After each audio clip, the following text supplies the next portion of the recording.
بسم اللہ الرحمن الرحیم۔ السلام علیکم۔ امید ہے کہ آپ صحت و ایمان کی بہترین حالت میں ہوں گے۔ ایک ایسی بدبخت اور ناپاک قوم جنہوں نے اس روئے زمین پر ایک ایسے گناہ کو ایجاد کیا جن سے پہلے کوئی بھی قوم اس روئے زمین پر اس گناہ کے اندر مبتلا نہ تھی۔ اس قوم کے لوگ کون سا ایسا گناہ کرتے تھے جس کی وجہ سے ان کو دنیا کی بدترین قوم کہا جاتا ہے؟ وہ گناہ کون سا تھا جو یہ لوگ کرتے تھے، اور یہ لوگ اس گناہ میں کس طرح مبتلا ہوئے، اور اس دنیا میں ہم جنس پرستی کی ابتدا کیسے ہوئی، اور اللہ رب العزت نے اس قوم پر آگ اور پتھروں کا عذاب کیوں نازل فرمایا، اور اس بدبخت قوم کے کچھ لوگ پتھروں کے کیوں بنا دیے گئے جو آج بھی دنیا کے لیے عبرت کا نشان بنے ہوئے ہیں۔ آج کی اس ویڈیو میں ہم آپ کو بتائیں گے کہ دنیا کی پہلی ہم جنس پرست قوم کون سی تھی، اور دنیا کے اندر ہم جنس پرستی کا آغاز کیسے ہوا، اور سب سے پہلے دنیا میں ہم جنس پرستی کس نے کروائی، اور کس طرح اس گناہ کی بنیاد رکھی گئی۔ ان سارے سوالات کے جوابات قرآن و حدیث کی روشنی میں آپ سے شیئر کیے جائیں گے۔ حضرت لوط علیہ السلام کی قوم وہ واحد قوم تھی جو دنیا کی بدترین فحاشی کرتی تھی۔ یہ لوگ اتنے گھٹیا تھے کہ عورتوں کو چھوڑ کر مردوں کے ساتھ ہم جنس پرستی کیا کرتے تھے، اور عورتوں کی بجائے مردوں کے ساتھ اپنی خواہشات کی تکمیل کیا کرتے تھے۔ شہر صدوم میں رہنے والی یہ قوم حضرت لوط علیہ السلام کی امت تھی۔ حضرت لوط علیہ السلام کو اللہ رب العزت نے نبوت سے سرفراز فرمایا تھا۔ حضرت لوط علیہ السلام حضرت ابراہیم علیہ السلام کے بھتیجے ہیں، اور آپ علیہ السلام کو اللہ رب العزت نے شہر صدوم کی طرف نبی بنا کر بھیجا تھا۔ چونکہ حضرت لوط علیہ السلام کے والد کا انتقال بچپن ہی میں ہو گیا تھا، اسی وجہ سے حضرت ابراہیم علیہ السلام نے حضرت لوط علیہ السلام کو بچپن ہی سے پالا تھا، اور حضرت لوط علیہ السلام حضرت ابراہیم علیہ السلام کے پاس ہی رہے تھے۔ حضرت لوط علیہ السلام اپنے والد کے انتقال کے بعد حضرت ابراہیم علیہ السلام کے ساتھ ہجرت کر کے ملک شام میں آ گئے تھے، اور حضرت ابراہیم علیہ السلام کی خدمت میں مصروف رہے۔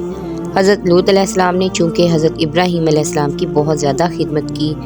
تو حضرت ابراہیم علیہ السلام نے خدا تعالیٰ کی بارگاہ میں دعا کی، تو اللہ رب العزت نے حضرت ابراہیم علیہ السلام کی خدمت اور دعا کے صدقے حضرت لوط علیہ السلام کو نبوت عطا فرمائی۔ حضرت لوط علیہ السلام کی قوم دنیا کی بدترین قوم ہے، اور یہ عورتوں کو چھوڑ کر مردوں کے ساتھ اپنی خواہشات پوری کیا کرتے تھے۔ لیکن یہ لوگ اس گناہ میں کیسے مبتلا ہوئے، اور کس چیز نے ان کو اس گناہ پر اکسایا، اس کے بارے میں روایات میں آتا ہے۔ جس شہر میں یہ قوم رہتی تھی اس شہر کو صدوم کہتے تھے۔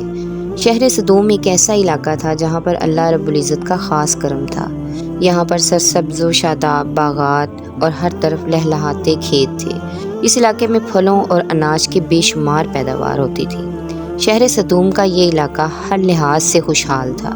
یہی وجہ تھی کہ آس پاس کے لوگ شہر صدوم میں اپنی زندگی کی اشیاء ضروریات کو حاصل کرنے کے لیے اس شہر کا رخ کرتے تھے۔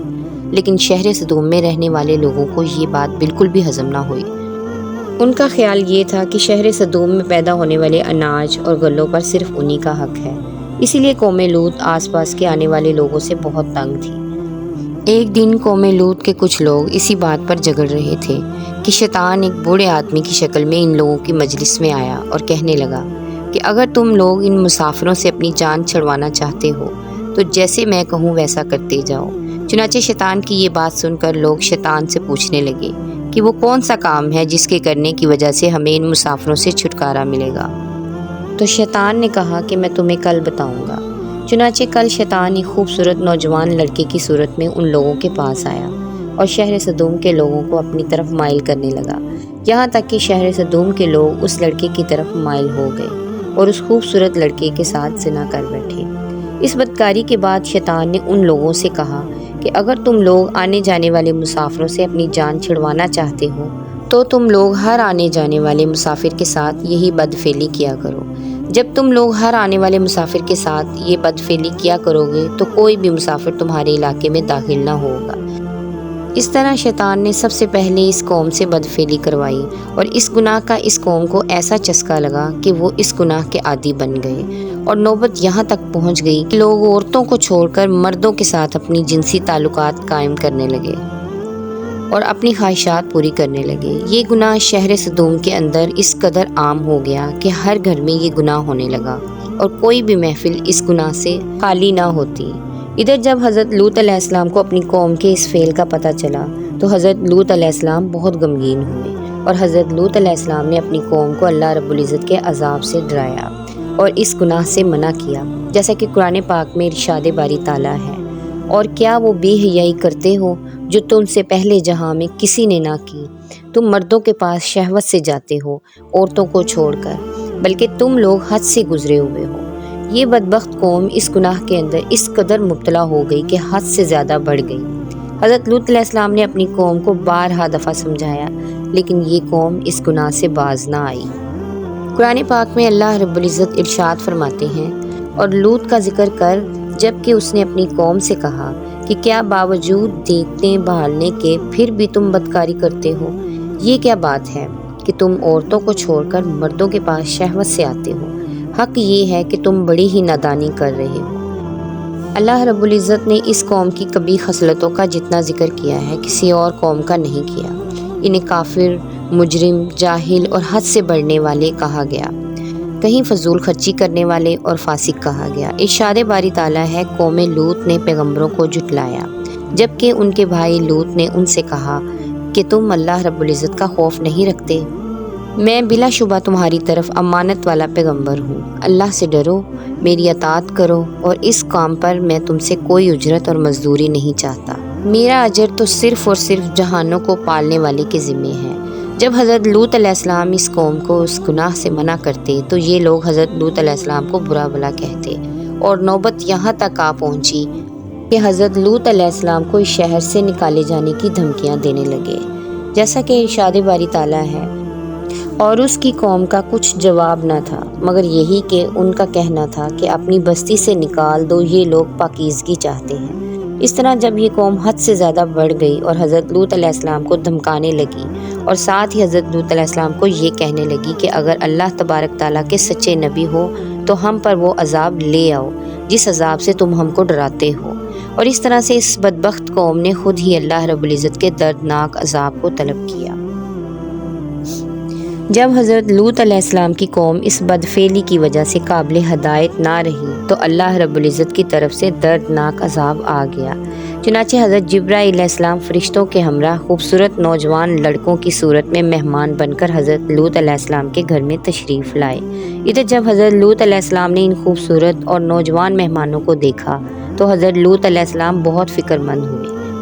کیونکہ ان کی قوم پہلے ہی اس فعل بد میں بہت زیادہ سرکشی کر چکی تھی، لہٰذا وہ ان خوبصورت مہمانوں کو دیکھ کر مزید فکر مند ہو گئے۔ چنانچہ حضرت لوط علیہ السلام کی بیوی جو حقیقت میں منافقہ تھی، جب اس نے ان مہمانوں کو دیکھا تو وہ چپکے سے شہر سدوم کے لوگوں کے پاس چلی گئی اور ان خوبصورت مہمانوں کے بارے میں ان کو بتانے لگی کہ ہمارے گھر میں خوبصورت لڑکے آئے ہوئے ہیں، اور شہر سدوم کے لوگوں کو اس بدفعلی کی طرف دعوت دینے لگی۔ چنانچہ شہر سدوم کے بدفعلوں کو اس بات کا پتہ چلا تو تمام لوگوں نے حضرت لوط علیہ السلام کے گھر کا محاصرہ کر لیا، اور یہ لوگ ان مہمانوں کے ساتھ بدفعلی کرنے کے ارادے سے حضرت لوط علیہ السلام کے گھر کی دیواروں پر چڑھنے لگے۔ چنانچہ حضرت لوط علیہ السلام نے جب یہ منظر دیکھا تو اپنے مہمانوں کو ایک کمرے میں چھپا دیا، اور حضرت لوط علیہ السلام نے اپنی قوم کے بدفعلوں کو نہایت ہی دل سوزی کے ساتھ سمجھانا شروع کر دیا، مگر ان بد ارادہ لوگوں نے اور بد کردار لوگوں نے حضرت لوط علیہ السلام کی کوئی بھی بات نہ مانی، اور اس قوم کے بدبخت لوگ حضرت لوط علیہ السلام سے کہنے لگے کہ ان خوبصورت نوجوانوں کو ہمارے حوالے کر دو تاکہ ہم ان کے ساتھ اپنی خواہشات کی تکمیل کر سکیں۔ ان لوگوں کی یہ بات سن کر حضرت لوط علیہ السلام نہایت ہی رنجیدہ ہوئے۔ یہ تمام تر معاملات وہ خوبصورت نوجوان بھی دیکھ رہے تھے جو حقیقتاً اللہ رب العزت کی طرف سے بھیجے گئے فرشتے تھے، جو اللہ رب العزت کا عذاب لے کر نازل ہوئے تھے۔ چنانچہ اتنے میں حضرت جبرائیل علیہ السلام نے حضرت لوط علیہ السلام سے فرمایا، یا نبی اللہ، آپ غمگین نہ ہوں، ہم اللہ تبارک تعالیٰ کی طرف سے بھیجے گئے ہیں، اور ان بدکاروں پر اللہ رب العزت کا دردناک عذاب لے کر نازل ہوئے ہیں۔ اس وقت رات کا وقت تھا، چنانچہ حضرت جبرائیل علیہ السلام نے حضرت لوط علیہ السلام سے فرمایا کہ آپ علیہ السلام مومنین کو اور اپنے اہل و عیال کو لے کر صبح ہونے سے پہلے اس بستی سے نکل جائیں، اور خبردار کوئی شخص پیچھے مڑ کر نہ دیکھے، ورنہ جو شخص پیچھے مڑ کر اس بستی کی طرف دیکھے گا وہ بھی اللہ تبارک تعالیٰ کے اس دردناک عذاب میں مبتلا ہو جائے گا۔ چنانچہ حضرت لوط علیہ السلام اپنے گھر والوں کو اور مومنین کو اپنے ساتھ لے کر اس بستی سے روانہ ہو گئے۔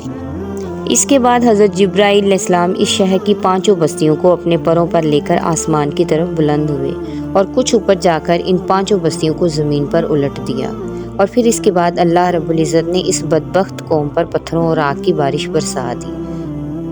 اور اس طرح اللہ رب العزت کے اس دردناک عذاب کے اندر قوم لوط کی لاشوں کے پرخچے اڑ گئے، اور اللہ رب العزت کے دردناک عذاب نے شہر صدوم کو تہس نہس کر دیا۔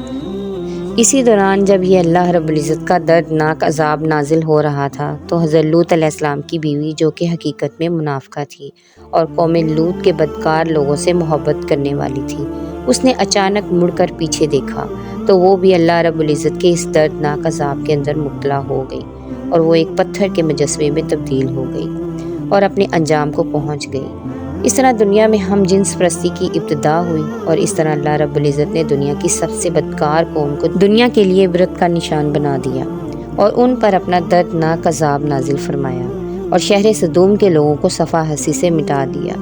اللہ رب العزت سے دعا ہے کہ اللہ تعالیٰ ان تمام تر برائیوں سے ہماری حفاظت فرمائے جن برائیوں میں مبتلا ہو کر پہلی قومیں ہلاک ہوئی۔ اللہ رب العزت کے دردناک عذاب کی مستحق قرار